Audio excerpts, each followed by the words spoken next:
ருக்குவுக்கு பின்பாகவும் கைகளை உயர்த்தக்கூடாது என்று சொல்பவர்கள் தங்களின் கருத்துக்கு ஆதாரமாக சில ஹதீஸுகளையும் தப்சீர்களையும் காட்டியுள்ளார்கள். இதில் உள்ள செய்திகளுக்கான விளக்கம் வேண்டும் அப்படின்னு ஆரம்பித்து ஒரு பட்டியலை அனுப்பியிருக்கார். என்ன பட்டியல்னா என்ன விஷயம் கேட்குறாருன்னு கேட்டால், இப்போ தொழுகையில் தக்பீர் கட்டுறோம், அல்லாஹ் அக்பர்னு கையை தக்பீர் கட்டுறோம்ல, அல்லாஹ் அக்பர்னு முதல் தக்பீருக்கு கையை உயர்த்திடுறோம், உயர்த்தி தட்டிக்கிறோம்.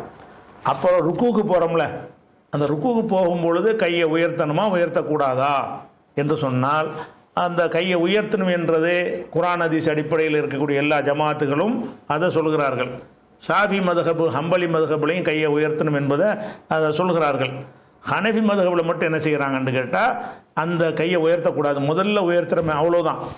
ருக்குவுக்கு போகும்போது அப்படியே எல்லா இருக்கும் அப்படி போயிடணும், கையை தொங்க விட்ட மணிக்கே போயிடணும். ருக்குவிலேருந்து எழுந்து கையை உயர்த்துறோம் நம்ம, ஆனால் ருக்குவிலேருந்து எழுந்து கையை உயர்த்த மாட்டாங்க ஹனஃபிகளில்.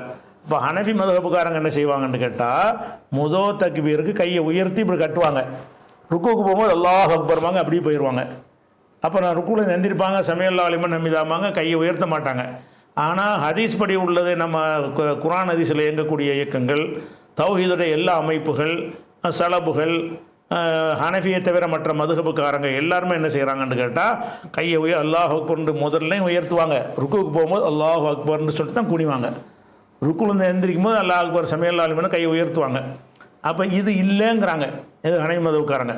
இல்லைன்னு சொல்லக்கூடியவங்க என்ன செய்கிறாங்கன்னா, அவங்க ஆதாரம் காட்டுறாங்களாம். அதான் ஒரு கேள்வி என்ன கேட்குறாருன்னா, தொழுகையில் ருக்குவுக்கு முன்பாகவும் பின்பாகவும் கைகளை உயர்த்தக்கூடாது என்று சொல்பவர்கள் தங்களின் கருத்துக்கு ஆதாரமாக சில ஹதீஸுகளையும் தப்சீர்களையும் காட்டியுள்ளார்கள். இதில் உள்ள செய்திகளுக்கான விளக்கம் வேண்டும்னு சொல்லி அவங்க அந்த ஒரு இணையதளத்துலேயும் நானும் இதை பார்த்தேன். இதை சொன்னதுக்கு பிறகு தேடி பார்த்தேன் யார் போட்டிருக்கான்னு சொல்லி. ஒரு இணையதளத்துலேயும் பார்த்துருக்கோம், ஹனஃபி மதுஹபுடைய தொழுகை சட்டங்கள்ங்கிற புஸ்தகத்துலையும் உள்ளது. அப்படியே காப்பி பண்ணி தான் அவர் அனுப்பியிருக்காரு, இதுக்கு விளக்கம் வேணும்னு சொல்லி. இருந்தாலும் தொழுகை சம்பந்தப்பட்ட விஷயமா இருக்கிறதுனால இந்த வாதங்களை எல்லாம் அந்த ஹனஃபின்னு சொல்லக்கூடிய அதிகமான மக்கள் அவங்க இதான் சரின்னு நினச்சி தொழுது அவங்களுடைய நபி வழிப்படி தொழாமல் நன்மை இழந்து கொண்டிருக்கிறார்கள். அதனால் அவங்க சொல்கிற வாதங்கள்லாம் சரியா என்று ஹனஃபி மதுஹபில் உள்ளவங்களே சிந்திப்பதற்காக வேண்டி ஒவ்வொரு வாதத்தையும் என்னென்ன வச்சுருக்கிறா அத்தனை வாதத்துக்கும் உள்ள விளக்கத்தை பார்ப்போம். முதலாவது அவங்க வாதம் 1, இது ஒரு கேள்வியில் உள்ளது. கத் அஃப்லஹல் முஃமினூன் அல்லதீன ஹும் ஃபீ ஸலாத்திஹிம் ஹாஷிஊன் என்று ஒரு வசனம்.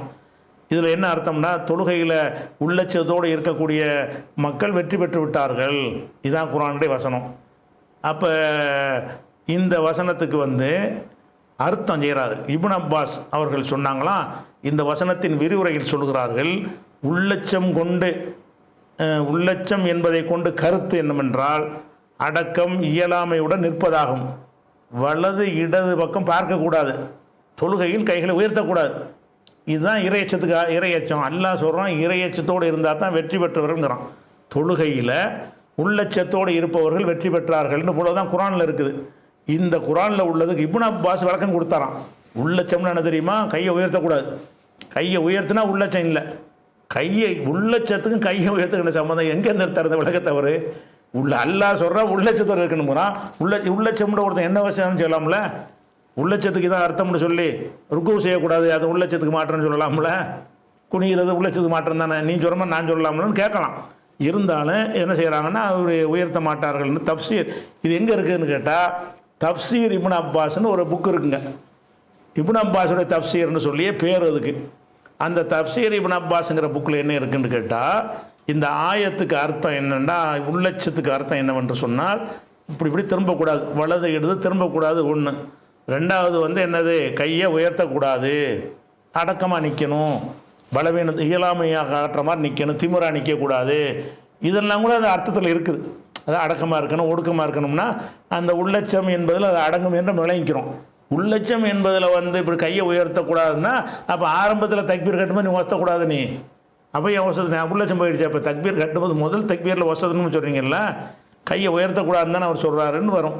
இப்போ என்ன விஷயம்னா, இதை தப்சீர் இப்போ ஆதாரம் காட்டுறாங்க. எப்படி காட்டுறாங்கன்னா, இது ரசூலுல்லாஹ் இப்படி செஞ்சாங்கன்னு காட்டுறதுக்கு ஒரு விஷயம் இல்லாமல் எதை காட்டுறாங்க, ஒரு குர்ஆன் வசனத்தை போட்டு அந்த குர்ஆன் வசனத்தில் இல்லாத ஒரு விஷயத்தை இப்னு அப்பாஸ் சொன்னார்னு சொல்லி அவர் தப்சீர் பண்ணார்னு சொல்லி எடுத்துக்காட்டி, கையை உயர்த்த மாட்டார்கள், கைகளை தொழுகையில் உயர்த்த மாட்டார்கள், அவர்கள் தான் உள்ளச்சமுடையவர்கள் இப்னு அப்பாஸ் சொல்லிட்டாங்க அப்படின்னு சொல்கிறாங்க. இந்த அதனால் என்ன செய்யணும்னா இது சரியான்று பார்க்கணும். இப்னு அப்பாஸ் சொன்ன விளக்கம் சரியான்னு கேட்டால் சாதாரண அறிவுடையவனு சொல்லிடுவான். உள்ளச்சம்னா கையை ஒசத்தலான்னு அதில் வருமாடா, எப்படி அதுக்குள்ளே அடங்கும்னு கேளுங்க, வராது. சாதாரண அறிவை கொண்டே சிந்திச்சிடலாம். இது இப்னு அப்பாஸை சொன்னாலும் அறியாமல் சொல்லியிருக்காருன்னு தான் சொல்லணுமே தவிர சரின்னு சொல்லக்கூடாது. ஆனால் இவர்கள் காட்டுகிற நூல் இருக்குல்ல, தஃப்சீர் இப்னு அப்பாஸுங்கிற நூல் பிரபல்யமாக இருக்கிறது. எல்லா ஷாமிலாகலாம் எதில் பார்த்தாலும் வரும். தஃப்சீர் கிதாபுகளில் பார்த்தீங்கன்னா இதை ஒரு தஃப்சீர் என்ற அளவில் போடுவாங்க. இந்த தஃப்சீருக்கு பேர் என்ன, தன்வீருல் மிக்யாஸ் மின் தஃப்சீர் இப்னு அப்பாஸ். அதில் தான் இவங்க சொல்லக்கூடிய செய்தி இருக்குது. என்ன இருக்குது, இப்னு அப்பாஸ் சொன்னதாக அதில் இருக்கிறது. இதில் என்னன்னு கேட்டால், இந்த தஃப்சீர் இப்னு அப்பாஸை பொறுத்த வரைக்கும் ஒரு தஃப்சீர் ஒரு ஹதீஸ் எடுத்துக்கிட்டிங்கன்னா ஒவ்வொரு ஹதீஸுக்கும் ஒரு அறிவிப்பாளர் மாறிக்கிட்டே இருக்கும்ல. இன்னமல் அமால் பின்னியாத் இருக்குது. இதை யார் சொல்லியிருப்பா, அபூ ஹுரைரா சொல்லியிருப்பா. அவருக்கு அவருக்கு இவருக்கு சொல்லியிருப்பார். அடுத்து ஒரு ஹதீஸ் வேறு ஒரு 2வது ஹதீஸ் வரும். இதை யார் சொல்லியிருப்பான்னா அவரே சொல்லியிருக்க மாட்டார். வேறு சகாபி, வேறு தாபி, வேறு ஆள், இப்படி வரும். ஒவ்வொரு ஹதீஸுக்கும் அறிவிப்பாளர்கள் மாறி மாறி வருவாங்க. புகாரி இருக்குன்னு சொன்னால் புகாரியுடைய அம்புட்டு ஹதீஸும் ஒரு ஆள் மூலமாக கிடைச்சதா, ஒரு ஆள் மூலமாக, அதுக்கடுத்து ஒரு ஆள் மூலமாக, அதுக்கடுத்து ஒரு ஆள் மூலமாக கிடைச்சதுன்னா இல்லவே இல்லை. நிறைய அறிவிப்பாளர்கள் மாறிக்கிட்டே வருவாங்க. இப்படி தான் ஹதீஸ்கள் நீங்கள் பார்த்துருப்பீங்க.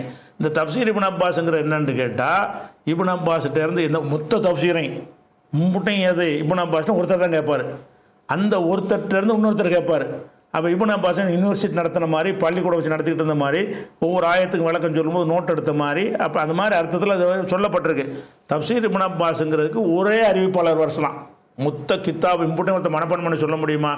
இம்புட்டையும் ஒத்த மனப்பாடம் பண்ணி இம்புட்டையும் ஒருத்தர் அறிவிக்கிற முடியுமான்னா சாத்தியமே இல்லை. அப்போ இந்த மாதிரியான ஒரு அடிப்பு தஃப்சீருங்கிறது இப்படி தான் இருக்கிறது. இதில் என்ன வரும்னு கேட்டால், அவங்க அறிவிப்பாளர் வரிசையை பாருங்கள். மொத்த கித்தாபுக்கு அறிவிப்பாளர் வரிசை என்னென்னா, அதாவது அஹ்பரனா அபு அப்துல்லா, அஹ்பரனா அப்துல்லாங்கிறவர் எனக்கு அறிவித்தார், அது பிரச்சனை இல்லை. அஹ்பரனா அபி, அவர் எனக்கு வாப்பா அறிவித்தார்னு சொல்கிறானா, சரி. அஹ்பரனா அபு அப்துல்லா, அவர் இன்னொரு அபு அப்துல்லா அறிவிச்சதா சொல்கிறாரு. அவர் என்ன செய்யறனா, அஹ்பரனா அபு அப்துல்லா மஹமூத் இப்னு முகமது அறிவித்தார் அவருக்கு. அவர் சொல்கிறார் அஹ்பரனா அம்மார் இப்னு அப்துல் மஜீத் எனக்கு சொன்னாருங்கிறாரு. அவர் சொல்கிறார் அஹ்பரனா அலி இப்னு இசாக் சமர்கந்தி அவர் சொன்னாருங்கிறாரு. அவர் சொல்கிறார் முகமது பின் மர்வான், அவருக்கு முகமது மர்வான் சொன்னாருங்கிறாரு. அவருக்கு யார் சொன்னார்னா அனில் கல்பிங்கிறவர் சொன்னாராம். கல்பிக்கு யார் சொன்னார்னா அபூ சாலிஹ் சொன்னாராம். அபூ சாலிஹ் இப்னு அப்பாஸ் சொன்னார். அம்புட்டு செய்தி இப்படி தான் ஒவ்வொரு ஆயத்தை போடுவாங்க. இப்னு அப்பாஸ் சொன்னார், யார் சொன்னார்னா இதே தான். மொத்த கித்தாபுக்கு ஒரு சனது, ஒரே அறிவிப்பாளர் வருஷம் தான் மொத்த கித்தாபுக்குமே. இப்படி அதில் வருகிறது. இதில் நம்ம இங்கேயாவது இப்னு அப்பாஸ் சொன்னதாக அறிவிக்கிற ஆள் யார், அபூ சாலிஹ் சொன்னதாக சொல்வது யார், கல்பி. இந்த 3 மட்டும் எடுத்துக்கிறோம். அதாவது இப்னு அப்பாஸ் சொன்னதாக மொத்த தஃப்சீர் இப்னு அப்பாஸுங்கிறாங்கல்ல, அது மொத்தத்தையும் அறிவித்தவர் யாருன்னு கேட்டால் அபூ சாலிஹ் சொன்னதாக மொத்தத்தை அறிவித்தவர் யாருன்னு கேட்டால் கல்பி. இந்த கல்பிங்கிறவர் இருக்கார்ல, இவரை பற்றி என்ன சொல்கிறாங்கன்னு கேட்டால், அபுன் நல்லர் கூஃபி அல் முஃபஸிர் இருக்கார்ல, வல்லாவுன் மஷூருன், இவர் பிரபலியமான இட்டுக்கட்டக்கூடியவர், இட்டுக்கட்டுவதில் பிரபலமானவர். இவர் பேர் கல்பியா, அவர் விட்டு இட்டு கட்டி சொல்லக்கூடியவர் ஆச்சேன்னு பேர் எடுத்தவர். அவர் தான் தந்த தஃப்சீருக்கு இந்த மொத்த கித்தாபையும் அறிவித்தவர் யாருன்னா கல்பி. ஆளை இட்டு கட்டக்கூடிய ஆள்னு பேர் வாங்கியிருக்காரு. அதே மாதிரி இதை இன்னும் சொல்ல போனால் சுஃபியான் அறிவிக்கிறாரு. கல்பிகிட்ட சுஃபியான் போய் பார்க்குறார். இந்த கல்பி என்பவரை சுஃபியான்கிறவர் நேராக சந்திக்கிறார். சந்தித்து என்ன செய்கிறாருன்னா, அப்போ பேசிக்கிட்டு இருக்கும்போது கல்பி சொல்கிறாராம், குல்லுமா ஹத்தஸ்துக்கும் அபி சாலிஹின், இந்த அபூ சாலிஹ் வழியாக நான் உனக்கு நிறைய செய்தி உனக்கு அறிவிச்சிருக்கிறேன், அது அனைத்துமே கிது பொண்ணு, அவ்வளோ பொய் தான், நானே தான் சொன்னேங்கிறான். இந்த இதை தஃப்சீர் அப்படி தான் வருது. இப்னு அப்பாஸ் அந்த அபூ சாலிஹ் கல்பி. இப்போ இந்த கல்வி அபூ சாலிஹ் சொன்னதாக நிறைய அறிவிச்சிருக்கிறார்ல, இதை பற்றி என்னப்பா மும்பிட்டு அறிவிக்கிறியப்பா என்னப்பான்னு சுஃபியான் கேட்குறாரு. அப்போ அந்த கல்வி ஒத்துக்கிறார். என்ன ஒத்துக்கிறாரு, நான் அபூ சாலிஹ் பேரை சொல்லி நான் பொய்யத்தான் சொன்னேன் நம்பிட்டேன். இந்த தஃப்சீரை பொய்யினாச்சு. இந்த ஒட்டுமொத்த தஃப்சீரை அபூ சாலிஹ் வழியாக தான் அறிவிக்கப்படுது. அப்போ குல்லுமா ஹத்தஸ்துகான் அபி சாலிஹின் ஃபஹுவ கிதுபுன், அபூ சாலிஹ் வழியாக நான் அறிவித்த அம்புட்டுமே என்னது கிதுபு, பொய்யின்ட்டார். அதே மாதிரி அஹமது ஹம்பல்கிட்ட கேட்குறாங்க, யார் அஹமது பின் ஜுஹைர்னு கேட்குறாரு, நீங்கள் தஃப்சீருல் கல்வியை பார்க்குறது மார்க்கத்தில் கூடுமான்னு கேட்குறாரு. அப்போ சர்ச்சை இருந்திருக்கு. யஹில்லுன் நலுர் ஃபி தஃப்சீருல் கல்வி, தப்சீருல் கல்பியை வந்து கல்வியுடைய தப்சீர்னா அது இப்னு அப்பாஸ் தப்சீர் தான். அதை பார்க்குறது ஹலாலான்னு கேட்குறாரு. அப்போ அஹ்மது இப்னு ஹம்பல் சொல்கிறாங்க, காலலா ஹலால் இல்லை ஹராம் பார்க்காத, இந்த புஸ்தகத்தை பார்க்குறதா ஹராம்.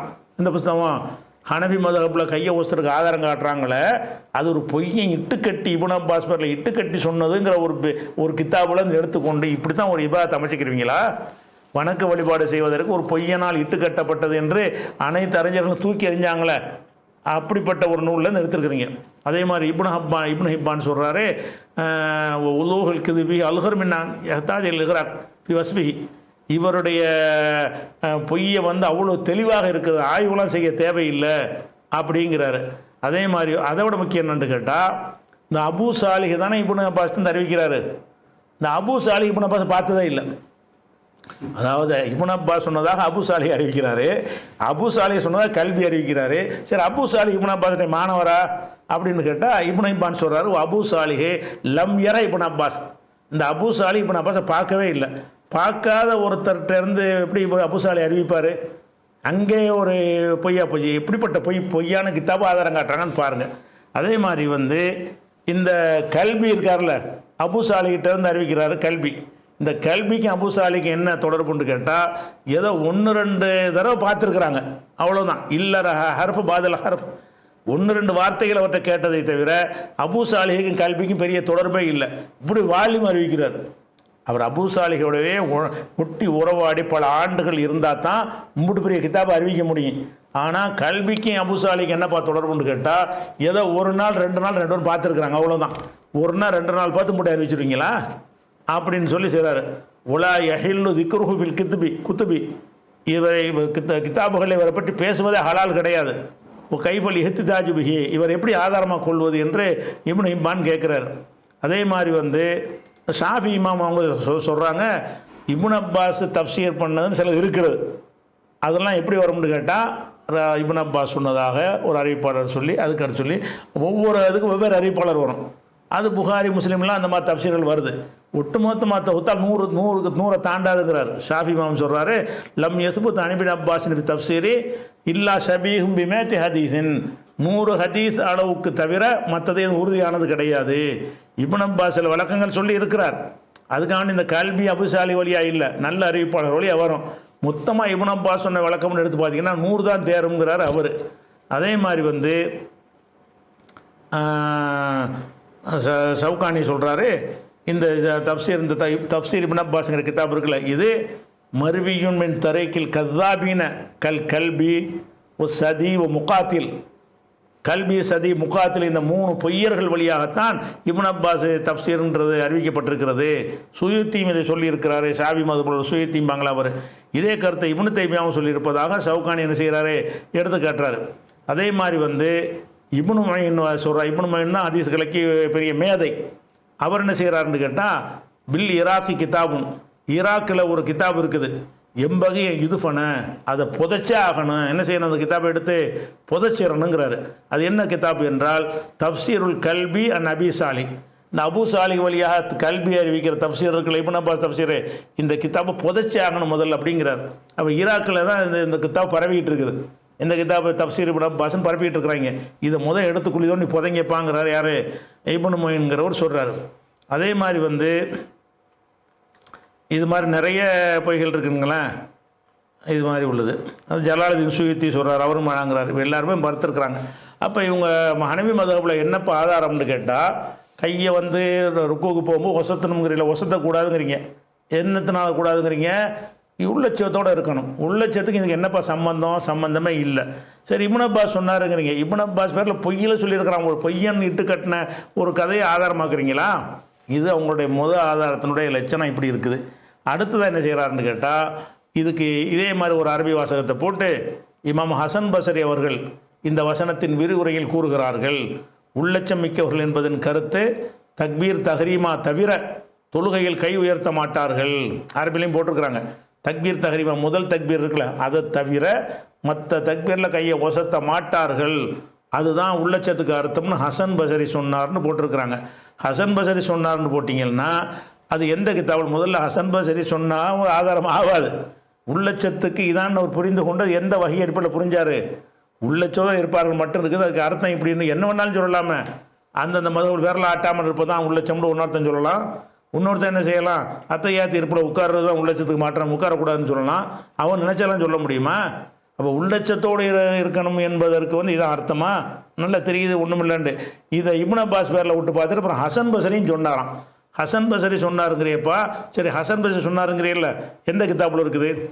ஹசன் பசரி சொன்னதுக்கு எந்த கிதாப்பும் போடவே இல்லை. இப்படி ஹசன் பசரி சொன்னதாக நம்ம தேடி பார்த்து கிடைக்கவும் இல்லை. ஹசன் பசரி சொன்னதாக மதுஹப் கிதாபுகள் எழுதி வச்சுக்கிறாங்களே தவிர ஹசன் பசரி சொன்னாருங்கிறதுக்கு என்ன நூல், ஹசன் பசரி யார்கிட்ட சொன்னார், அவர் எந்த நூலில் எழுதி வச்சிருக்கிறாரு, ஹசன் பசரி காலத்தில் வாழ்ந்தவர்கள் இதை பதிவு செஞ்சு வச்சுருக்கிறாங்களான்னா அது ஆதாரம் கிடையாது. இதுதான் ஆதாரமா? ஹசன் பசரி சொன்ன ஆதாரமா?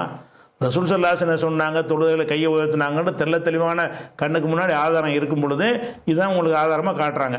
அதே மாதிரி இன்னொரு செய்தியை போடுறாங்க. இது ஒன்று மட்டும்தான் ஹதீஸ். நிறைய 10-15 ஆதாரம் காட்டுறாங்க. இப்போ சொல்கிறது மட்டும்தான் ஹதீஸ், அது ரசூலுல்லாஹ் சம்மந்தப்பட்டது, ஒழுங்கானது.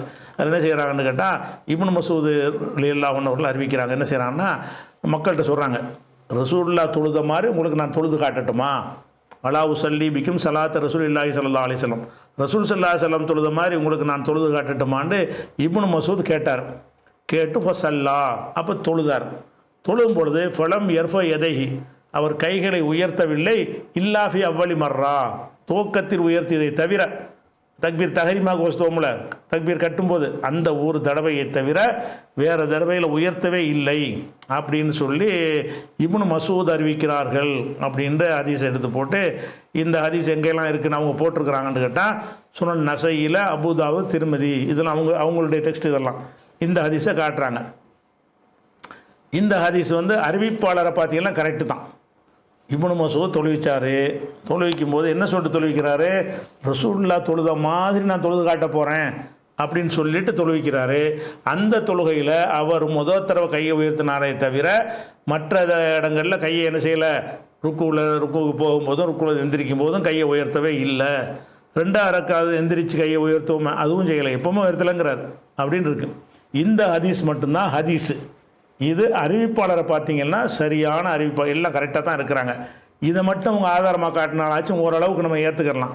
ஆனால் இந்த ஹதீஸை பொறுத்த வரைக்கும் அறிவிப்பாளர் சரியாக இருந்தாலும் வேறு பல காரணங்களினால் இதை நம்ம அமுல்படுத்துவது சரியல்ல, நேர்மை அல்ல. ஏன்னு கேட்டால் 4 இடத்தில் கையை உயர்த்த வேண்டும் என்பதற்கு பல சஹாபாக்கள் ஹதீஸ் அறிவிச்சிருக்கிறாங்க. 4 இடம்டா எது? ஒன்று தக்பீர் தஹரீமா, அதுக்கு அடுத்தது ருக்குவுக்கு போவோம்ல அப்போ கையை உயர்த்துறது 1, அப்புறம் ருக்குலேருந்து எந்திரிக்கோம்ல அப்போ கையை உயர்த்துறது 3 ஆச்சு. அதுக்கப்புறம் 2 ரக்காத்து முடித்து 3ஆவதுக்கு எந்திரிப்போம்ல, 1 ரக்காத்து முடித்து எந்திரிக்கும்போது கையை உயர்த்தக்கூடாது. 2 ரக்காத்து முடித்து 3ஆவது ரக்காத்து எந்திரிக்கும் போது கையை உயர்த்தி என்ன செய்யணும், அத்தையாத்தில் எந்திரிப்போம்ல, சின்ன அத்தையாத்துமீங்கல்ல, அந்த சின்ன அத்தையாத்திலேருந்து எந்திரிக்கும் பொழுது அப்போ கையை உயர்த்தணும். இந்த 4 தான். இந்த 4 இடத்தில் தான் 4 இடத்தில் கையை உயர்த்தணும் என்ற ஹதீஸை எத்தனை சஹாபாக்கள் அறிவிச்சுக்கிறாங்கன்னு கேட்டால், உமர் ரலியல்லாஹு இந்த ஹதீஸை அறிவிக்கிறாங்க, ஆதாரப்பூர்வமான ஹதீஸு. இப்னு உமர் அறிவிக்கிறாரு, அலி ரலியல்லாஹு அறிவிக்கிறாங்க, வாயித் இப்னு ஹுஜர் அறிவிக்கிறார்கள், மாலிக் இப்னு ஹுவைரிஸ் அறிவிக்கிறாங்க, அனஸ் அறிவிக்கிறாங்க, அபு ஹுரைரா அறிவிக்கிறாங்க, அபு அசீத் அறிவிக்கிறாங்க, சஹல் இப்னு சஅத் அறிவிக்கிறாங்க, முகமது இப்னு மஸ்லமா அறிவிக்கிறாங்க, அபு மூசா அறிவிக்கிறாங்க, ஜாபிர் ரலியல்லாஹு அறிவிக்கிறாங்க, உமைர் அல் லைஸி அறிவிக்கிறார், இப்னு அப்பாஸ் அறிவிக்கிறார் ஆகிய 14 சஹாபாக்கள் வழியாக இந்த 4 தடவையில் கையை உயர்த்தணும் சொல்லப்பட்டிருக்கிறது. இப்போ ஒரு பொதுவான உசுல் நீங்கள் விளங்கிக்கணும். ஒரு செய்தி 10 பேர் ஒரு விதமாக சொல்கிறார்கள், ஒரே ஒரு ஆள் ஒரு விதமாக சொல்கிறார். எதை நம்ம எடுத்துக்கொள்ளணும்? வாழ்க்கையில், உலகத்துடைய வழக்கு விசாரணைகளில், உங்கள் சம்பந்தப்பட்ட ஒரு விஷயங்களில் எதை நீங்கள் ஏற்றுக்கிறீங்க? 10 நல்ல ஆட்கள், அது பொய்யருமா இருந்தால் அது கழிச்சிக்கிறலாம். 10 பேரை சொல்கிறாங்க, ஒரு ஆள் சொல்கிறாங்க, இந்த ஒரு ஆள் நல்ல ஆள் தான், இந்த 10 ஆள் நல்ல ஆளுக்கு தான். ஆனால் 10 ஆளுக்கு என்ன செய்கிறாங்கன்னா ஒரே விஷயத்தை ரசூலுல்லாஹ் 4 தடவை கை ஊற்றினாங்கிறார், இவர் 1 தான் இல்லைங்கிறார், 1 தவிர உயர்த்தலைங்கிறார். அப்போ ரசூலுல்லாஹ் சொன்னால் பொய் சொல்லிட்டாங்களா அவங்க? இப்போ 10 பேர் பொய் சொல்லி, இப்போ எது சாத்திய பொய் சொல்ல தவறுதற்கு எது வாய்ப்பு இருக்கிறது? ஒருத்தட்ட தவறு வர வாய்ப்பு இருக்கிறது. அப்போ உலக விஷயங்களில் நம்ம எதன்படி அமல் செய்வோமோ அதன்படி தான் ஹதீஸுடைய தரத்தை நம்ம முடிவு பண்ணணும். 14 சஹாபாக்கள் அறிவிக்கிறாங்க, ரசூல் ஸல்லல்லாஹு அலைஹி வஸல்லம் அவர்கள் 4 தடவை கையை உயர்த்திருக்கிறாங்கன்னு அறிவிக்கிறாங்க. இந்த ஒருத்தர் மாத்திரம் என்ன செய்கிறாருன்னு கேட்டால், அவர் கூட வாயால் சொல்லலை, தொழுது காட்டினார், அப்போ கையை உயர்த்தலை. ரசூலுல்லாஹ் தொழுகிற மாதிரி தொழுகிறேன்னு சொன்னார். அதில் ஒரு தடவை தான் கையை உயர்த்தினார். அதுக்கு பிறகு கையை உயர்த்த விட்டுட்டாருன்னு வருது. அவ்வளோதான் வருது. இப்போ இவர் ரசூலுல்லாஹ் அப்படி தான் தொழுதாங்கன்னு ஒரு சொல்லுவார். ஆனால் ரசூலுல்லாஹ் இப்படி தான் தொழுதாங்கன்னு இந்த 14 பேர் சொல்கிற என்ன செய்கிறது? இப்போ இந்த 14 பேர் சொல்வது உங்களுடைய பதில் என்ன? அதையும் சொல்லணும்ல. ஹனஃபியில் சொல்லக்கூடிய உங்கள் ஆதாரம் இப்னு மஸ்ஊத்ட்டீங்க. சரி, இப்னு மஸ்ஊத் இந்த 14 பேர் சொன்னாங்களே அது பொய்யா? குறைஞ்சபட்சம் அதையும் செய்யுங்கள் இதையும் செய்யுங்கன்னு சொன்னீங்கன்றாலே நீங்கள் ஏதோ குர்ஆன் ஒரு மருந்துக்காச்சும் பயன்படுத்திங்கன்னு வச்சுக்கிடலாம். அது கண்டுக்கிறவே இல்லையா? இப்னு மஸ்ஊத் சொல்லிட்டாருன்னு சொன்னால் அப்போ என்ன அர்த்தப்பா? ஹதீஸை புறக்கணிக்கிறது தான் என்ன அர்த்தம் இருக்குது? இது ஒரு விஷயத்தை விளங்கிக்கணும். இன்னும் சொல்ல போனால் இருக்கிற சஹாபாக்களை அப்படி எடை போட்டிங்கன்னு சொன்னால் சஹாபாக்களை வந்து நம்ம பலவீனம்னு சொல்ல மாட்டோம். ஆனாலும் சஹாபாக்கள்லையும் தராதரம் இருக்கிறது. எதில்? கிரகிக்கிறதுல, ரசூலுல்லாஹ் கரெக்டாக பார்த்து அப்படியே எடுத்துக்கொள்வதில், மனப்பாடம் செய்வதில், சரியாக புரிந்து கொள்வதில், இந்த விஷயத்துல எல்லாம் சஹாபாக்களுடைய படித்தரங்கள் பல தரத்தில் இருந்திருக்கிறது. அதில் இப்னு மஸ்ஊத் அவர்கள் வந்து இதில் ரொம்ப வீக்கான ஒரு ஆள். இதில் சரியாக கவனிக்க மாட்டார். கவனிக்கிற பெரிய தியாகி. ஆரம்பகால இஸ்லாத்துக்கு வந்தவர், கஷ்டப்பட்டவர், மக்காவில் இருந்து ரொம்ப சிரமப்பட்டவர், அதிலெல்லாம் மாற்றுக்கிறது கிடையாது. துவக்க காலத்தினுடைய சஹாபி இப்னு மஸ்ஊத்.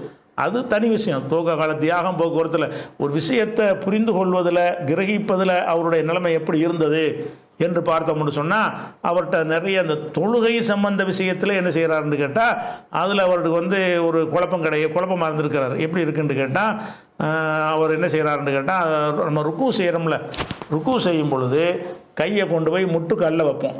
இப்படி தானே வைக்குவோம், முட்டுக்காலில் வைப்போம். இவரோட ஒருத்தர் தொழுகிறார் இப்னு மஸ்ஊதோட. அவர் முட்டுக்காலில் வைக்கிறார். முட்டுக்காலில் வச்சு தட்டி விட்டுப்புட்டு இப்படி 2 கையும் சேர்த்து தொடைக்கு நடுவில் வைக்க சொல்கிறார். இப்படி வையுங்கிறார். முட்டுக்காலில் எடுத்து இப்படி தொடைக்கு நடுவில் இப்படி 2 கையும் வைக்க சொல்கிறார். வச்சு தொழுது தட்டி விட்டு செஞ்சுட்டார். தொழுது முடித்தவுடனே இப்படி தான் ரசூலுல்லாஹ் செஞ்சாங்க, நான் செஞ்சேன்னு அது மாதிரி தான் செஞ்சாங்க, நீங்கள் முட்டுக்காலை பிடிக்காதீங்க அப்படிங்கிறார். யார்? இப்னு மஸ்ஊத் சொல்கிறார். இது முஸ்லீமில் வரக்கூடிய ஒரு ஹதீஸு. அறிவிப்பாடெல்லாம் கரெக்டாக இருக்குது. ஆனால் இது வந்து ரொம்ப ரொம்ப துவக்க காலத்தில் இப்படி ஒரு நடைமுறை இருந்து பிறகு மாற்றப்பட்ட ஒரு விஷயம். அந்த மாற்றப்பட்டது கூட இவர் தெரியலை. தொழுகை விஷயம் அப்போ மாற்றப்பட்டது எங்கே விளங்குன்னா புகாரில் 790வது ஹதீஸில் வந்து ஆரம்பத்தில் நாங்கள் இப்படி செஞ்சு இருந்தோம், பொனுஹீனான்ஹோ, பிறகு நாங்கள் தடுக்கப்பட்டோம், உமீர்னா அன்னலோ ஐதீனா அல ருக்கபி, கைகளை முட்டுக்காலில் வைக்குமாறு கட்டளையிடப்பட்டோம்னு வருது. அப்போ இன்னைக்கு வந்து இப்போ நீங்கள் கையை ஒசத்துறதுக்கு இப்னு மஸ்ஊத் எடுத்துக்கிட்டீங்கல்ல, மற்றவங்க வேணான்ட்டிங்கல்ல, அப்போ இந்த ருக்குவுக்கு மட்டும் என்ன செய்வீங்க? இப்னு மஸ்ஊத் செஞ்ச மாதிரி செய்வீங்களா? அப்போ இப்னு மஸ்ஊத் செஞ்சாருங்கிறது ஆதாரமாக இருக்குது. அப்போ ஹனஃபி மதுஹப்காரங்க என்ன செய்யணும்? ருக்கு செய்யும்போது கையை கொண்டு முட்டுக்கால் நீங்கள் பிடிக்கக்கூடாது. ஏன்? உங்களுக்கு இந்த மற்ற சஹாபாக்கள்லாம் கணக்கு கிடையாது. இப்னு மஸ்ஊத் தானே கணக்கு. அவ்வளோ சஹாபாக்களை மாற்றமாக தந்தாலும் நாங்கள் இதை தான் ஏற்றுக்கிறோங்கிறீங்க. அப்படி செய்வீர்களே ஆனால் ருக்கு செய்யும்போது 2 கையை ஒட்டி தொடைக்குள்ளே கொண்டு என்ன செய்யணும் வச்சுக்கணும், 2 தொடைக்கு நடுவில். இப்படி தான் ருக்கு செய்கிறீங்களா? செய்யலை. ஏன் செய்யலை? இப்னு மஸ்ஊத் செஞ்சுருக்கார, அறிவிப்பாளர் கரெக்டாக இருக்குதா? அப்போ என்ன செய்றீங்க? அது மாற்றப்பட்டது விளங்கலை. அப்போ இவ்வளோ பெரிய விஷயம் விளங்காமல் இருந்துக்கா நீங்கள் ஒத்துக்கிறீங்கல்ல? இவ்வளோ பெரிய விஷயம், தொழுகையிட விஷயம், அன்றாடம் 5 முறை பள்ளிவாசலில் போய் ரசூலுல்லாஹ் பார்த்து தொழக்கூடிய ஒரு விஷயம். அப்போ ரசூலுல்லாஹ் கையை எப்படி வச்சாங்கிற உன்னிப்பாக கவனிக்காமல் என்றைக்கோ உள்ளதை மனசில் வச்சுட்டு அப்படியே கண்ணை மூடி தொழுதுருக்கார். மாற்றுற விஷயம் தொழுவலை, மாற்றுற விஷயம் அவருக்கு தெரியலை. அப்போ ரசூல் ஸல்லல்லாஹு அலைஹி வஸல்லம் மாற்றிய ஒரு விஷயத்தை ரசூலுல்லாஹ் காலத்துக்கு பிறகும் இவர் கடைப்பிடித்தார் என்று சொன்னால் இவர் அந்த கையை உயர்த்துற எந்த மாதிரி கவனிச்சிருப்பார்? இதை எப்படி கவனித்தார்? அதை தான் கவனிப்பார். அப்போ இந்த காலத்தில் ஒரு காலத்தில் இருந்த ஒரு வழக்கம் மனசில் பதிஞ்சு போச்சு. பழைய ஆள் தானே, அதன்படியே செஞ்சுக்கிட்டு இருக்கிறாரு. மாற்றினதுக்கு பிறகும் அப்படி செஞ்சிகிட்டு இருக்கிறார். ரசூலுல்லாஹ் பிறகும் செஞ்சிகிட்டு இருக்கிறார். அப்போ நமக்கு இப்போ இப்னு மஸ்ஊத் வந்து கொஞ்சம் இந்த விஷயத்தில் கொஞ்சம் கேர்ஃபுல்லான ஆளாக தெரியலை. கண்ணை மூடிட்டு தொழுவுற மாதிரி, கண்ணை மூடி செல்ல தொழுவாங்களே, அப்படி ஏதோ இருந்திருப்பார்னு நினைக்கிறேன். இதெல்லாம் தெரியாத அளவுக்கு இருந்திருக்கார். அப்போ அதை வச்சு பார்க்கும்போது அது ஒரு விஷயமா இருக்கிறது. அதே மாதிரி வந்து இப்போ தயமம் செய்கிற ஒரு பிரச்சனை, சர்ச்சை வருது. யாருன்னா அப்துல்லா பின் மஸ்ஊத், அபு மூசா 2 பேர் இருக்கிறாங்க. அப்போ என்ன செய்கிறேன்னா ஷக்கீக் இப்னு சலமான் வந்துட்டு கேட்குறாரு, ஒருத்தர் வந்து குளிப்பு கடமையாச்சு, தண்ணி கிடைக்கல, என்ன செய்யணும் அப்படின்னு கேட்குறாரு. அப்போ அந்த இடத்துல யார் இருக்கிறா?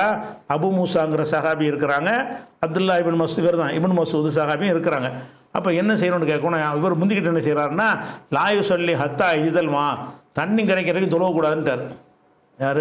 குளிப்பு கடமையாயிடுச்சு, என்ன செய்வதுன்னு ஒருத்தர் கேள்வி கேட்குறாரு. கேள்வி கேட்கும்போது 2 சஹாபி இருக்கிறாங்க. ஒருத்தர் அபு மூசா, ஒருத்தர் அப்துல்லா பின் மசூது. இவர் அப்துல்லா பின் மசூத் முந்திக்கிட்டு என்ன செய்கிறாருன்னு கேட்டால், லாயு சொல்லி ஹத்தா இஜிதல்மா, தண்ணி கிடைக்கிற வரைக்கும் தொழக்கூடாதுன்றாரு. அப்போ அபு மூசா என்ன செய்கிறாருன்னு கேட்டால், நீங்கள் என்ன எப்படி சொல்கிறீங்க? அப்போ அம்மாருடைய ஹதீஸில் அந்த தயம ஒரு குளிப்பு கடமையான பிறகு தயமம் செஞ்சதை ரசூல் அங்கீகரிச்சிருக்கிறாங்களே அப்படின்னு எடுத்து காட்டுறாரு. ஆனால் அவர் அது உமர் ஏற்றுக்கிறல தெரியுமா அப்படின்னு அவர் கேட்குறாரு. சரி, அதை விட்டுருங்க, இந்த ஆயத்துக்கு என்ன சொல்றேன்னு கேட்குறாரு. யார்? அபு மூசா சஹாபி கேட்குறாரு. அல்லாஹ் குரானில் வந்து தண்ணி கிடைக்காவிட்டால் தயமம் செய்யுங்கன்னு சொல்கிறான். தண்ணி கிடைக்கா வரைக்கும் எத்தனை வருஷம் ஆனாலும் தொழாமல் இருந்துக்கிறங்கன்னு எப்படி சொல்லுவீங்க நீங்கள்? ஒருத்தர் 3 நாளைக்கு தண்ணி கிடைக்கல, 3 நாளைக்கு தொழுவாதேங்கிறார் அவர். யார்? இப்னு மசூது. அப்போ அவர் கேட்குறாரு, தானா மின் கூலி அம்மாரின், அம்மார் சொல்ல விட்டுருவோம், கைஃபத் அசனபி ஹாதிஹில் ஆயா, இந்த ஆயத்துக்கு என்ன சொல்கிறீங்க பதில் அப்படின்னு கேட்குறாரு. எந்த ஆயத்து? பலம் தஜிது மான் ஃபத்தையம்மு சாயிதன் தைமன், தண்ணீரை பெற்றுக்கொள்ளவில்லை ஆனால் தூய்மையான மண்ணில் தைமம் செய்யுங்கிற வசனத்துக்கு என்ன பதில் சொல்கிறீங்கன்னு வாயை மூடிக்கிட்டார். மூடிட்டு என்ன செய்கிறாருன்னு கேட்டால் அப்புறம் சொல்கிறாரு, நம்ம அனுமதி கொடுத்தோன்னு வைங்களேன், சின்ன சின்ன குளிருக்கெல்லாம் என்ன செய்வாங்கன்னா தைமம் செய்ய ஆரம்பிச்சிருவாங்க. அதுக்காக தான் நானாக செஞ்சேங்கிறார். அப்போ குரான் வசனத்தை தெரிஞ்சுக்கிட்டு தயமம் செய்கிற சட்டம் இருக்குன்னு தெரிஞ்சுக்கிட்டு இவராக முடிவு எடுக்கிறார். எப்படி? தயமம் செய்யணும்னு சொல்லிட்டோம்னு சொன்னால் தண்ணி கிடைக்கலன்னு தயமம் செஞ்சுருவாங்க, அசால்ட்டாக செஞ்சுருவாங்களாம். அசால்ட்டாக செஞ்சான்னா சரி, உங்களுக்கு என்ன அதை பற்றி அல்லாவில் அனுமதிக்கிறான். தண்ணி கிடைக்கலன்னா அவன் முடிவு எடுத்துக்கொள்வான், தனக்கு உரிய நிலைமை அவன் தான் முடிவு எடுத்துக்கொள்வான். அந்த குளிரை நமக்கு தாங்க முடியலைன்னு அவன் தயமம் செஞ்சான்னா அது அவனுக்கு அல்லாஹ் கொடுத்த விஷயம் அவன் புரிந்து கொண்ட அடிப்படையில் செய்கிறான். அதுக்காக வேண்டி சட்டத்தை மறைக்கிறதா? இந்த சட்டத்துக்கு மாற்றமாக சொல்லுவோம். தண்ணி கிடைக்காட்டி 5 வருஷமானாலும் தொழுவாதுன்னு சொல்லுவீங்களா? 3 நாளைக்கு தண்ணி கிடைக்காட்டாலும் தொழுவ கடமை இல்லைப்பீங்களா?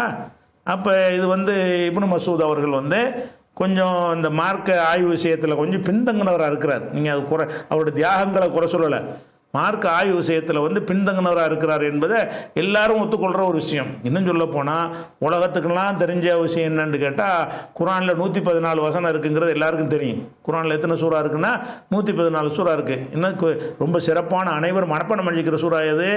குல் அவுது பிரபில் ஃபலக் ஒன்று, குல் அவுது பிரபின் நாஸ் ஒன்று தானே. இந்த 2 சூறாவையும் குரான் இல்லைன்றார் அவர். 112 தான்ட்டார். இப்னு மசூத் என்ன செய்வார்? அது வந்து சும்மா துவா, அது குரான் கிடையாது என்று சொல்லி அவர் குரான் எழுதி வைக்கும்போது 112 தான் அவருக்கு. குல்லவது ரப்பில் ஃபலக்கு குல்லவது ரப்பின் நாஸ் குரான் இல்லைங்கிறார். அவ்வளோ சகாபாக்கள் குரான்ங்கிறாங்க. குரான் என்று உஸ்மான் காலத்தில் தொகுத்து திரட்டப்படுகிறது. அப்போ எல்லாம் குரான் எழுதின அத்தனை காத்திபரும் எழுதி வைத்திருக்கிறார்கள். இவர் மாத்திரம் என்ன செய்கிறாரு? அதெல்லாம் குரானில். அப்போ கொஞ்சம் கேர்ஃபுல்லாக இல்லாமல் இருக்கணும் விளங்குதில்ல.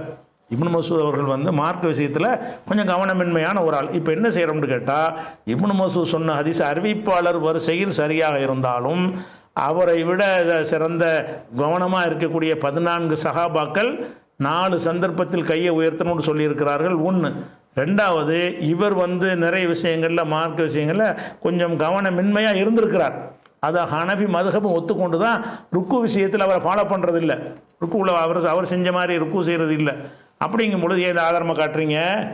அப்போ அந்த ஆதாரத்துக்கு என்ன ஆன்சர் உங்கள்கிட்ட இருக்குது? இல்லை. 14 சகாபாக்கள் சொன்னதுக்கு என்ன, அதுக்கு என்ன மதிப்பு கொடுக்குறீங்க? 14 சகாபாக்கள் செஞ்சுருக்கோம், அது ஒரு தடவை வாழ்க்கையில் ஒரு தடவை நீங்கள் செஞ்சுருப்பீங்களா? அதை தொழுகை வீணாக்கிட்டு இருக்கிறாங்க. அதே மாதிரி வந்து இன்னொரு இப்னு மசூத் சொன்னதாக இன்னொரு ஹதீஸ் என்னென்னு கேட்டால், நபி ஸல்லல்லாஹு அலைஹி வஸல்லம் அவர்கள் அபூபக்கர் அலி, உமர் அலி அவர்களுக்கு பின்னால் நின்று நான் தொழுதுள்ளேன், அனைவரும் தொழுகையின் ஆரம்பத்திலே தவிர கையை உயர்த்தவில்லை அப்படின்னு சொல்லி இப்னு மசூத் சொன்னதாக இன்னொரு அரபியெலாம் போட்டு தான் எழுதியிருக்கிறாங்க. அது மோஜமு ஷேக் அலி அபிபக்கர் இஸ்மாயிலிங்கிற கிதாபுலையும் முஸ்னத் அபு யாலாவில் கிதாபுலையும் இருக்குதுன்னு நினைச்சிருக்கிறாங்க, போட்டிருக்கிறாங்க. அந்த முஸ்னத் அபு யாலாவில் இருக்கிறது போட்டிருக்கிறாங்க, இருக்குத்தான் செய்யுது. முஸ்னத் அபு யாலாவை போட்டவங்க என்ன செய்யலை, இதே செய்தி வேறு நூல்களில் வந்திருக்கு, அதை போடலை. தாரகுத்தினில் இருக்குது, பைஹக்கில் இருக்குது. அந்த 2 கித்தாபுலையும் இந்த ஹதீஸை போட்டுட்டு இது சரியில்லைன்னு நோட் பண்ணிடுறாங்க. அதை அடிச்சுட்டு அபு யாலாவில் நோட்டு இல்லாமல் இருக்குது. ஆதாரம் காட்டினீங்கன்னா எல்லா கித்தாபையும் பார்க்கணுமா இல்லையா? முகமது இப்னு ஜாபிர்னு ஒருத்தர் அறிவிக்கிறார். இதில் இந்த இப்னு மசூத் சொல்கிறார்ல, அபூபக்கருக்கு பின்னாடி தொழுதேன், உமருக்கு பின்னாடி தொழுதேன், உஸ்மானுக்கு பின்னாடி தொழுதேன், யாருமே கையை உயர்த்தலைன்னு இப்னு மசூத் சொன்னதாக, அதுவே முதல் தப்பு. அபூபக்கரை உமரை அறிவிச்சிருக்கிறாரு 4 தடவை வருஷத்துனாங்கண்டு. அப்போ அவங்கெல்லாம் அறிவித்த அந்த 14 பேரில் வர்றாங்க. அவங்க பின்னாடி ஒரு தொழுதானா என்ன செய்யலையாம், அவங்கெல்லாம் கையை உயர்த்தலைன்னு சொன்னதாக வருகிறது. இந்த செய்தியை வந்து அபு யாலாவில் இருக்கிறது உண்மைதான். அதில் ஹதசனா முகமது ஜாபிர்னு அறிவிக்கிறார். இதே ஹதீஸை வந்து தாரகுத்தினில் போடும்போது அதை போட்டு என்ன செய்கிறாங்கன்னா, முகமது ஜாபிர் ஓ கானல் ஐஃபன், முகமது ஜாபிர் வந்து லைஃபான பலவீனமான ஒரு ஆள் என்று அவங்க குறிப்பிட்டுறாங்க. இந்த கித்தாபை போட்டாங்கன்னா தெரிஞ்சு போயிடும், அது ஆதாரமாக காட்டலை. அதே மாதிரி பைஹக்கில் வரும்போது ரவாஹ் முகமது ஜாபிர்னு வரும்பொழுது தஃபர்ரது பிஹி முகமது ஜாபிர், முகமது ஜாபிர் மட்டும்தான் இந்த செய்தி அறிவிக்கிறார். கான லைஃபன் ஹம்மாதின், ஹம்மாத் வழியாக இவர் அறிவிக்கிற செய்தி பலவீனமாக இருக்குது என்று சொல்லிவிட்டு பதிவு செஞ்சுருக்கிறாங்க. அதனால் இது ஆதாரமே கிடையாது, பலவீனம். இதான் உங்களுக்கு இபாதத்துக்கு உள்ளதா? இபாதத்து செய்கிற தொழுகைங்கிற ஒரு முக்கியமான ஒரு கடமை. அது சரியான முறையில் செய்யலைன்னா நமக்கு என்ன நன்மை கிடைக்கும்? அந்த இதை இன்றைக்கி உலகத்தில் பெரிய மதகப்பு நீங்கள் தானே, ஹனபி மதகப்பு தானே, மூட்டு பேருடைய தொழுகையை பாழாக்குறீங்க. பிந்தி வந்தவங்களா சிந்திச்சு பார்த்து அந்த காலத்தில் விளங்காமல் சொல்லிவிட்டாங்க, இவ்வளோ ஹதீஸ்கள் இருந்த ஹதீஸை நம்ம என்ன பண்ணுறது, ஹதீஸ்கள் கிடைக்காத காலத்தில் சொல்லிட்டாங்க என்று சொல்லி மாற்றிக்கொள்ளுவீங்களா? அவங்க வாந்தி எடுத்ததை போட்டுவிட்டு முட்டு கொடுத்துட்டு இருப்பீங்களா? இது பலவீனமான செய்தி, எந்த ஒரு ஆதாரமும் கிடையாது. அதுக்கப்புறம் வந்து இன்னொரு ஹதீஸை போட்டிருக்கிறாங்க. அலி ரலியல்லாஹு சொன்னாங்களாம், கான ரசூலுல்லாஹி ஸல்லல்லாஹு அலைஹி வஸல்லம், ரசூல்லா வந்து கடமையான தொழுகைக்கு நிற்கும் பொழுது கப்பர தக்பீர் சொல்வார்கள், ஒரு அஃப எதைஹி ஃபி ஹது மன்கிபிஹி, தோல் பூஜை வரைக்கும் கையை உயர்த்துவார்கள். அப்படி சொல்லிட்டு கான எர்ஃபோ எதைஹி ஃபி அவ்லி ஸலாத், தொழுகைയുടെ ஆரம்பத்தில் மாத்திரம்தான் கையை உயர்த்துவார்கள். சும்மலா யவுது, அதுக்கு பிறகு திருப்பி உயர்த்த மாட்டார், ஒரு தடவை தான் உயர்த்துவார்கள் என்று ரசூலுல்லாஹ்வுடைய செயல்பாடாக அலி அறிவிக்கிறாரு ஒரு ஹதீஸை. இந்த ஹதீஸ் எங்கே இருக்குன்னு கேட்டால் அவங்க போட்டிருக்காங்க, முசன்னஃப் அப்துர் ரஸாக்குன்னு போட்டிருக்கிறாங்க, கிதாபுல் இலல் தாரகுத்தினின்னு போட்டிருக்கிறாங்க. அது முசன்னஃப் அப்துர் ரஸாக்கில் இப்படி ஹதீஸே கிடையாது. இவங்க சொல்லக்கூடிய இந்த வாசகத்தை ஒவ்வொரு வாசகத்தையும் தனித்தனியாக எடுத்து போட்டு தேடி பார்த்தாச்சு. முசன்னஃப் அப்துர் ரஸாக்கில் இருக்குன்னு போடுறாங்க. முசன்னஃப் அப்துர் ரஸாக்குங்கிற கிதாபில் வந்து, அதாவது அலி சொல்கிறாங்களே, ரசூல் ஸல்லல்லாஹு அலைஹி வஸல்லம் அவர்கள் முதல் தொழுகை ஆரம்பிக்கும் பொழுது மட்டும்தான் கையை உயர்த்துவார்கள், பிறகு உயர்த்த மாட்டார்கள் என்று அலி ரலியல்லாஹு அறிவிக்கக்கூடிய அந்த செய்தி முசன்னஃப் அப்துர் ரஸாக்கில் இல்லை. இவங்க இல்லாத ஒன்று இருக்குன்னு போட்டிருக்கிறாங்க. இதுதான் ஒரு ஆதாரம். அதற்கு இலலில் இருக்குங்கிறாங்க. இருக்குது. இலலில் என்ன இருக்குன்னு கேட்டால், அந்த ஹதீஸு இலலுங்கிற 2 கிதாப் போட்டிருக்காங்கல்ல, அதில் முசன்னஃப் அப்துர் ரஸாக்கில் இல்லை. இலல்ங்கிற தாலகுத்தினுடைய இலலில் என்ன இருக்குதுன்னு கேட்டால் இந்த விஷயம் இருக்குது. இருந்தாலும் அவர் என்ன செய்கிறாருன்னு கேட்டால், இது வந்து சரியில்லை. ஏன் சரியில்லைன்னு கேட்டால், இந்த ஹதீஸை வந்து அதாவது யார் அறிவிக்கிறத சொல்கிறாங்க, இந்த ஹதீஸுடைய அறிவிப்பாளரை போடும்பொழுது ஹதீஸ் குலைப் இப்னு ஷிஹாப் அன் அலியன், அலி வழியாக குலைப் இப்னு ஷிஹாப் அறிவிக்கிறார். இது ஆசிம் இப்னு குலைப் வரை அளிக்கிறாரா. இதை பற்றி சொல்லும் பொழுது தாரகுத்தினி சொல்கிறாரு, வ ஹாலஃபஹு ஜமாஅத்து மின சிகாத், நம்பகமான பல இந்த பெரிய கூட்டத்தினரே இவருக்கு மாற்றமாக அறிவிக்கிறாங்க. யார்? ஒரே விஷயத்தை ஒரே ஆசிரியர் வழியாக அறிவிக்கும் பொழுது அப்துர் ரஹ்மான் மஹதிங்கிறவர், மூசா பின் தாவூத் என்பவர், அகமது பின் யூனுஸ் என்பவர் மற்றும் பலரெல்லாம் இதே விஷயத்தை அறிவிக்கும் பொழுது அலி சொந்த செயலாக அறிவிக்கப்படுதே தவிர ரசூலுல்லாஹ் செயலாக அறிவிக்கப்படவே இல்லை. இவர் ஒரு ஆள் தான் என்ன செய்கிறாருன்னு கேட்டால், அந்த அபூபக்கர் நஹ்ஷலி மட்டும்தான் என்ன செய்கிறார், ரசூலுல்லாஹ்வை சம்மந்தப்படுத்தி சொல்கிறாரு, ரசூலுல்லாஹ்வுக்கு சம்மந்தம் இல்லாத செய்தி என்று அதை முடிச்சிடுறாங்க. அலி செஞ்சார் என்று தான் வருது. அது அறிவிப்பாளர் சரியாங்கிறதுக்கு போக தேவையில்லை. அடுத்தது என்னென்னு கேட்டால், பரா இப்னு ஆசிப் அறிவிக்கிறதா ஒரு ஹதீஸ் போட்டிருக்கிறாங்க. அது என்ன போட்டிருக்காங்கன்னு கேட்டால், ரசூல் ஸல்லல்லாஹு அலைஹி வஸல்லம் தொழுகை ஆரம்பிக்கும் பொழுது தோல் பூஜை வரைக்கும் உயர்த்துவார்கள், பிறகு திருப்பி உயர்த்த மாட்டார்கள், சலாம் கொடுக்குற வரைக்கும் கையை உயர்த்துகிற டாப்பிக்கே இல்லை என்ற கருத்துப்பட ஒரு ஹதீஸை போட்டிருக்கிறார்கள். அந்த புக்கிலையும் போட்டிருக்கிறார். இது எங்கே இருக்குதுன்னு கேட்டால், முஸ்னத் அபி ஹனீஃபாவில் இருக்குதான், சுனன் அபூ தாவூதில் இருக்குதான். சுனன் அபூ தாவூதில் இருக்கிறது. என்ன இருக்குதுன்னு கேட்டால், இந்த ஹதீஸ் அறிவிக்கிறவர் வந்து பல பேர் அறிவிக்கிறாங்க வழியில். அதில் யஸீத் இப்னு அபி ஜியாத் என்று ஒருத்தர் வர்றார். பரா இப்னு ஆசிப் சொன்னதாக அப்துர் ரஹ்மான் சொல்லுகிறார். அப்துர் ரஹ்மான் சொன்னதாக யஸீத் இப்னு அபி ஜியாத் என்று ஒருத்தர் அறிவிக்கிறார். இந்த யஸீத் இப்னு அபி ஜியாத் யாருன்னு கேட்டால், இவர் வந்து கையில் மடியில் தான் போட்டு சொல்லியிருக்கிறார். அவர் இப்போ ரசூலுல்லாஹ் பற்றி சம்மந்தப்பட்டு பொய் சரியான செய்தி இல்லை. ஏன்னு கேட்டால், அவரையே அலி இப்னு ஆசிம் என்ன செய்கிறாருன்னு கேட்டால், அவரை நேரடியாக சந்தித்து நீங்கள் இந்த மாதிரி சொல்லியிருக்கிறீங்களே அப்படின்னு கேட்கும் பொழுது, எது திரும்பி செய்ய மாட்டார்கள், கையை உயர்த்துவார்கள், மறுபடி உயர்த்த மாட்டார்கள்னு வார்த்தை, சும்மலா யவுது, இந்த வார்த்தையை நீங்கள் சொன்னீங்களான்னு கேட்கும் பொழுது, இல்லை அப்படி நான் சொன்ன யாபம் இல்லையேங்கிறார். யார் அறிவித்தாரோ அவரையே போய் சந்தித்து கேட்குறாங்க, நீங்கள் அப்படி சொன்னீங்களான்னு சொல்லி, கால லா ஹஃபல் ஹாதா, இது எனக்கு யாபத்தில் இல்லை, நான் அப்படி சொல்லவே இல்லையா, அவருக்கே தெரியல. யார் அறிவிச்சதா சொல்கிறீங்களோ அவரையே போய் பிடிச்சி நினைஞ்சிட்டாங்க, நீங்கள் இப்படி சொன்னதாக பரவிக்கிட்டு இருக்கு, நீங்களா சொன்னீங்கன்னொன்னே எனக்கு யாபம் இல்லைங்கிறாங்க.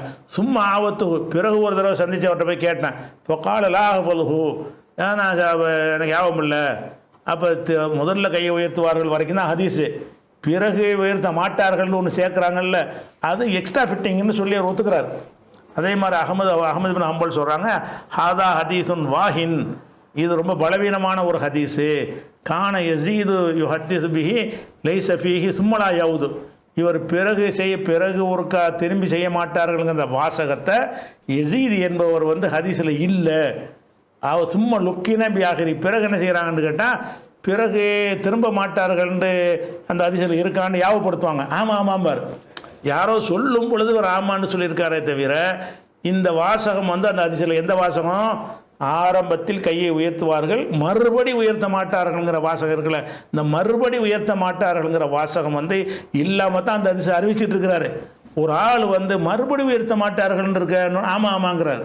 இப்படித்தான் அது சொல்லப்பட்டிருக்கே தவிர இவர் அறிவிக்கும் போது அதை சொல்லவே இல்லை என்று எடுத்து காட்டுறாங்க. அதே மாதிரி ஹாக்கிம் சொல்கிறாரு யசீது பற்றி சொல்லும்பொழுது, லம்மா கதிம்துல் கூஃபாவுக்கு நான் போகும்பொழுது சமயத்துஹு யசீது பி இஸ்மலாயவுது, ஆரம்பத்தில் இவர் அறிவிக்கும் பொழுதெல்லாம் என்ன அறிவித்தார்னு கேட்டால் ரசூல் ஸல்லல்லாஹு அலைஹி வஸல்லம் துவக்கத்தில் கையை உயர்த்துவார்கள், தொழுகையில் கையை உயர்த்துவார்கள்னு மட்டும்தான் இருந்துச்சு, மீண்டும் உயர்த்த மாட்டார்கள் இல்லை. நான் கூஃபாவுக்கு போகும் பொழுது கேட்குறேன், இந்த வார்த்தையை சேர்த்து சொல்கிறார். கூஃபாவுக்கு முன்னாடி கேட்கும்போது அந்த வார்த்தையை சொல்லலை. அப்போ லனன்த்து நான் வழங்கி கொண்டேன் அன்னகும் லக்கனு, இது சொல்லி கொடுத்து சொல்கிற வாசகம், யாரை சொல்லி கொடுத்து அவர் பேசுகிறார். இந்த ஹதீஸை அந்த ஊரில் அறிவிக்கும் போது இந்த வார்த்தையை சொல்லலை, இந்த ஊருக்கு வந்தவனை சொல்கிறாருன்னு கேட்டால் இது சொல்லி கொடுத்து பேசப்பட்டதுன்னு வழங்கி கொண்டு அவரை விமர்சிச்சிருக்கிறாங்க. அதே மாதிரி இப்னு ஹஜர் அவர்கள் நிறைய விஷயங்களை ஆதாரங்களை போட்டு என்ன செய்கிறாரு, இதில் சொல்கிறாரு, இந்த யசீது என்பவர் யசீது, இந்த யசீது என்பவர் யசீது அதிகமாக்கக்கூடியவர் அப்படின்னு இருக்கிறாங்க. அதே மாதிரி புகாரி, அகமது பின் ஹம்பல், யஹ்யா, தாரமி, ஹுமைதி மற்றும் பலரெல்லாம் இவர் ஒரு பலவீனமான ஆள்னு சொல்கிறாங்க. அப்போ பல காலம் இந்த ஹதீஸை அகமது பின் ஹம்பல் சொல்கிறாங்க, இந்த ஹதீஸை பல காலங்களாக இவர் அறிவிக்கும் பொழுது சும்மலா யவுது, மீண்டும் செய்ய மாட்டார்கள் வார்த்தை இல்லாமல் தான் அறிவித்தார், பிறகுதான் அந்த வார்த்தையை சேர்த்து கொண்டார் அப்படின்னு அகமது பின் ஹம்பல் சொல்கிறாங்க. அதனால் இதான் உங்களுக்கு ஆதாரமா ஹதீஸ்ன்னு காட்டுறீங்க? ஒட்டைக்க முடியாத புகாரி முஸ்லிமில் வரக்கூடிய ஹதீஸுகளில் 4 தடவைன்னு இருக்கிறது, இதை ஆதாரமாக கொண்டு நீங்கள் என்ன செய்கிறீங்க, செயல்படுறீங்க. அதே மாதிரி இப்னு உமர் அவர்கள் அறிவித்ததாக இதே மாதிரி ஒரு ஹதீஸ், இந்த ஹதீஸு அவங்க ருக்கு செய்யும் பொழுதும் ருக்குவுக்கு பிறகும் கையை உயர்த்த மாட்டார்கள் அப்படின்றே போட்டே வருது. ருக்குவின் போதும் ருக்குவிலிருந்து உயரும் பொழுதும் கையை உயர்த்த மாட்டார்கள் என்று வரக்கூடிய ஒரு ஹதீஸ் முஸ்னத் அல் ஹுமைதிலையும் முஸ்னத் அபி அபாவனாவிலையும் இருப்பதாக நினைஞ்சிருக்கிறாங்க, எழுதி இருக்கிறார்கள். அப்போ இந்த ஹதீஸ் சரியான்னு கேட்டால் முஸ்னத் ஹுமைதியில் அதாவது ஒரு பிரிண்ட் பண்ணதில் அப்படி ஒரு வாசகத்தை போட்டு பிரிண்ட் பண்ணியிருக்கிறாங்க. ஒருத்தர் என்ன செய்கிறாருன்னா, அந்த முஸ்னத் ஹுமைதியுடைய அந்த ஒரிஜினல் காப்பி இருக்கும்ல, அதாவது கையெழுத்து பிரதி, அதை எடுத்து பார்க்கும் பொழுது அதில் அந்த வாசகம் இல்லை, இது சேர்க்கப்பட்டதுன்னு என்ன செய்கிறாரு, ப்ரூஃப் பண்ணியே காட்டியிருக்கிறார். முஸ்னத் ஹுமைதியுடைய ஒரிஜினல் பிரதியில் நீங்கள் சொன்ன வாசகம் இல்லை, நீங்கள் அச்சிட்டதில் வந்திருக்கிறது, அதுபோக மற்ற ஹதீஸில் உள்ளது மாற்றமாக இருக்கிறது, இது இடைச்சொற்கள் என்று முதுரஜ் என்று நினைஞ்சிருக்காங்க, நிரூபிக்கப்பட்ட ஒரு விஷயத்தை சொல்கிறாங்க. அதே மாதிரி இன்னும் சொல்ல போனால் நம்ம புகாரி எல்லாம் எடுத்து பார்த்தோம்னு சொன்னால் என்ன ஹதீஸ் வருதுன்னு கேட்டால், இதஃப்தத்தக கான எர்ஃபோ எதை ஹிதுவ மன்கி பை, ரசூல் ஸல்லல்லாஹு அலைஹி வஸல்லம் தோல் பூஜை அளவுக்கு கையை உயர்த்துவார்கள். இதஃப்தத்தக ஸலாத்த, தொழுகையை தோக்கும் பொழுதும், ஒய்தா கப்பரல் ருக்குவுக்காக தக்பீர் செய்யும் பொழுதும், ஒய்தா ரஃபா ராசோ மின ருக்குவிலேருந்து தலையை உயர்த்தும் பொழுதும் செய்வாங்க அப்படின்னு சொல்லி என்ன செய்கிறது, புகாரி 735 ஹதீஸில் இருக்குது. இதுக்கு மாற்றமாக அதே இப்னு உமர் அறிவிக்கிறது தான். எந்த இப்னு உமர் அப்படி அறிவிச்சாருங்கிறீங்களோ அந்த இப்னு அறிவித்ததாக முஸ்னத் ஹுமைதில் இருக்கிறீங்க. இப்னு உமர் அறிவித்த ஹதீஸ் புகாரில் இருக்குது. புகாரில் இருக்கும்போது உயர்த்துவார்கள் இருக்கிறது, பிராக்கெட்டில் நீங்கள் சேர்த்துக்கிறீங்க, பிறகு செய்ய மாட்டார்கள்ங்கிற வார்த்தையை சொருகப்பட்டிருக்கிறது. இதே விஷயத்தை புகாரி சொல்லும் பொழுது அந்த ருக்குவிலையும் உயர்த்துவார்கள், சைதான உயர்த்துவார்கள் இருக்குது, உயர்த்த மாட்டார்கள் மாற்றப்பட்டிருக்கிறது. அப்போ இப்னு உமர் தான் இதை அறிவிக்கிறார். அப்போ இப்னு உமர் அறிவிக்கிற பல நூல்களில் உள்ள ஹதீஸ் என்ன செய்யுது, புகாரில் 735, 738 இது மாதிரி நிறைய ஹதீஸ்களில் பார்த்தீங்கன்னா அதுக்கு மாற்றமாக இருக்கிறது. அடுத்து என்ன செய்கிறாங்கன்னு கேட்டால் இன்னொரு பயங்கரமான ஒரு ஆதாரம் கொடுக்குறாங்க. என்னன்னு கேட்டால் இப்னு உமர் சொன்னாங்களாம், நபி ஸல்லல்லாஹு அலைஹி வஸல்லம் அவர்களோட நாங்கள் மக்காவில் இருந்தபோது, இதுதான் அவங்களோட ஆன்சர். ஏங்க நீங்கள் தொழுகையில் வந்து கையை 4 தடவை உயர்த்த மாட்டேங்கிறீங்கன்னு கேட்டால், அது துவக்கத்தில் இருந்து பிறகு மாற்றப்பட்டுருச்சின்னு ஒரு பதில் சொல்லுவாங்க ஹனஃபியாக்கள். இந்த ஹதீஸுக்கு பதில் என்னது? இருந்துச்சு, அது துவக்கத்தை நினச்சி மாற்றப்பட்டுருச்சுங்கிறாங்க. என்ன ஆதாரம்னு கேட்டால், அப்துல்லா இப்னு உமர் சொல்கிறார்கள், நபி ஸல்லல்லாஹு அலைஹி அவங்க அர்த்தம் அவங்க போட்ட புக்கில் உள்ளது. நபி ஸல்லல்லாஹு அலைஹி வஸல்லம் அவர்களுடன் நாங்கள் மக்காவில் இருந்தபோது தொழுகையின் ஆரம்பத்திலும் ருக்கு செய்யும் போதும் இரு கைகளை உயர்த்தி கொண்டிருந்தோம். அன்னார் அவர்கள் மதீனா ஹிஜ்ரத் செய்து வந்த பிறகு ருக்குவில் கைகளை உயர்த்துவதை விட்டுவிட்டார்கள். தொழுகையின் ஆரம்பத்தில் கைகளை உயர்த்துவதை மட்டும் கடைபிடித்தார்கள் அப்படின்னு சொல்லி இப்னு உமர் அறிவிப்பதாக போட்டிருக்கு. என்னடா புக்குன்னு பார்த்தா, அஹ்பாருல் ஃபுகஹா வல் முஹத்திஸீன் லில் கீரவாணி. இது என்ன கிதாப்? இது ஹதீஸா? உங்கள் மதுஹபை சேர்ந்த ஆளுக்கு நேற்று வந்த ஆளுக்கு எழுதுன ஒரு புஸ்தகம் இது. இது ஆதாரத்துக்கு எடுத்துக்கொள்ளக்கூடிய விஷயமே கிடையாது. என்னமோ புகாரி முஸ்லீம்ங்கிற மாதிரி ஆதாரம்னு என்ன செய்கிறாங்க, போட்டிருக்கிறாங்க. சரி வச்சுக்கிடுவோம். நான் கேட்குறேன், இப்னு உமர் வந்து மக்காவில் இருக்கும்போது இப்படி இருக்கிற அவர் எப்போ பிறந்தார்? இப்னு உமர் தானே சொல்கிறார். எப்படி நாங்கள் மக்காவில் இருக்கும்போது இவர் எங்கே தொழுகாருன்னு? இவர் மக்காவில் ரசூல்லா 40 வயசில் நபியாகும் போது இவர் பிறக்கவே செய்கிறார். இவர் பிறந்த வயசே இப்போ இது ரசூல்லா நபின்னு அறிவிக்கிறாங்களே, அப்போ தான் வந்து அந்த வருஷம் பிறக்கிறாரு. அப்போ ரசூல் ஸல்லல்லாஹு அலைஹி வஸல்லம் 10 வருஷம் அங்கே இருந்தாங்கன்னு சொன்னால், அந்த 10 வருஷ காலத்துலேயும் இவர் 10 வயசு பிள்ளையாக தான் இருந்தார். அதுலேயும் ஒளிஞ்சி ஜமாத்து நடத்தி அந்த மாதிரி தொழக்கூடிய நிலைமையெல்லாம் மக்காவில் இருக்கவில்லை. ஒளிஞ்சி மறைஞ்ச ரகசியமாக இருந்து கொண்டிருக்கிற வாழ்க்கையில் இவரெல்லாம் சீனில் இருக்க கிடையாது. மதீனாவுக்கு வந்த பிறகு தான் இவர் சீன் வர்றாரு. அப்போ சீனில் இல்லாதவரால் குழந்தையாக இருந்த ஒரு ஆள் அறிவிக்கிறாரு, நாங்கள் மக்காவில் இருக்கும்போது இப்படி செஞ்சோம், மதீனாவுக்கு வந்தவொன்னு மாற்றப்பட்டுருச்சுன்னு யார் சொல்கிறா? அதுவும் யாரோ நேற்று வந்த ஒரு ஆள், அட்ரஸ் இல்லாத ஒரு ஆள் இந்த புத்தகத்தை காட்டிக்கிட்டு இது ஆதாரமாக காட்டுறாங்க. இது எப்படி இப்னு உமர் இதை சொல்ல முடியும்? உமர் சொன்னார்னா நம்ம ஒத்துக்குருவோம். இப்னு உமர் எப்படிப்பா இதை சொல்லுவார்? அதனால் வந்து இந்த மாதிரி கட்டுக்கதைகளை போட்டுச்சு. இதான் மொத்த ஆதாரமே. நல்லா செஞ்சு பாருங்கள். இபாதத்து, தொழுகைங்கிற இபாதத்து முக்கியமான ஒரு வணக்கம். அந்த வணக்கத்தை அல்லாஹ்ட்ட ஏற்றுக்கொள்ளப்படுறது ஆகிறதா இருந்தால் ரசூலுல்லாஹ் என்ன சொன்னாங்கன்னா, சல்லு கமா ராய்த்து முனி சல்லி, நான் எப்படி தொழுதேன்னு அது மாதிரி நீங்கள் தொழுங்கள்னு சொன்னாங்க. சரி, உங்கள் அபு ஹனீஃபாங்கிறீங்க, அவரே தான் என்ன சொன்னார்? இதா சஹல் ஹதீது வஹோ மதுஹபி, சரியான ஹதீஸ் கிடைச்சிட்டா அதை பின்பற்றா என்னுடைய மதுஹபுன்ட்டார். அப்போ நேற்று சரியான ஹதீஸ் கிடைக்காமல் தப்பான ஒரு முடிவை சொல்லி இருந்தால் கூட, இன்றைக்கு நவீன காலத்தில் எல்லாம் ஒருங்கிணைக்கப்பட்டு ஹதீஸ்கள் எல்லாம் எளிதாக அனைவருக்கும் கிடைக்கக்கூடிய காலத்தில் தேடி பார்த்தோம்னா இவ்வளோ ஹதீஸ் இருக்குது. இதுக்கு மாற்றமாக நம்ம செயல் இருக்கிறது. நம்ம ஹனஃபி இமாமை மதிக்கிறாருந்தா என்ன செய்யணும்? ஹதீஸை பின்பற்றணும். ஹதீஸை பின்பற்றதான் தான் நீங்கள் ஹனஃபின்னு சொல்ல முடியும். அப்போ நீங்கள் வாட்டுக்கு அப்போ சொன்னால் பாட்டம் சொன்னால் அதுலேயே நீடிச்சுக்கிட்டு இருந்தீங்கன்னு சொன்னால், ஆதாரம் இருந்தால் ஓகே, ஆதாரம் இல்லாட்டி என்ன செய்யணும்? மாற்றிக்கணுமா இல்லையா? அதனால் ஹனஃபி ஆட்கள் இந்த நீங்கள் போட்டிருக்கிற இன்னும் சில ஆதாரங்கள்லாம் காட்டுறாங்க. நீங்கள் கேள்வியில் கேட்டவர் எதை வச்சாரோ அதை மட்டும் தான் நான் சொல்லியிருக்கிறேன். அவங்கதா. அதனால் இது எந்த வகையிலையும் சரியான ஆதாரங்கள் இல்லை. கையை உயர்த்துனுங்கிறதுக்கு ஏராளமான ஆதாரங்கள் இருக்குது.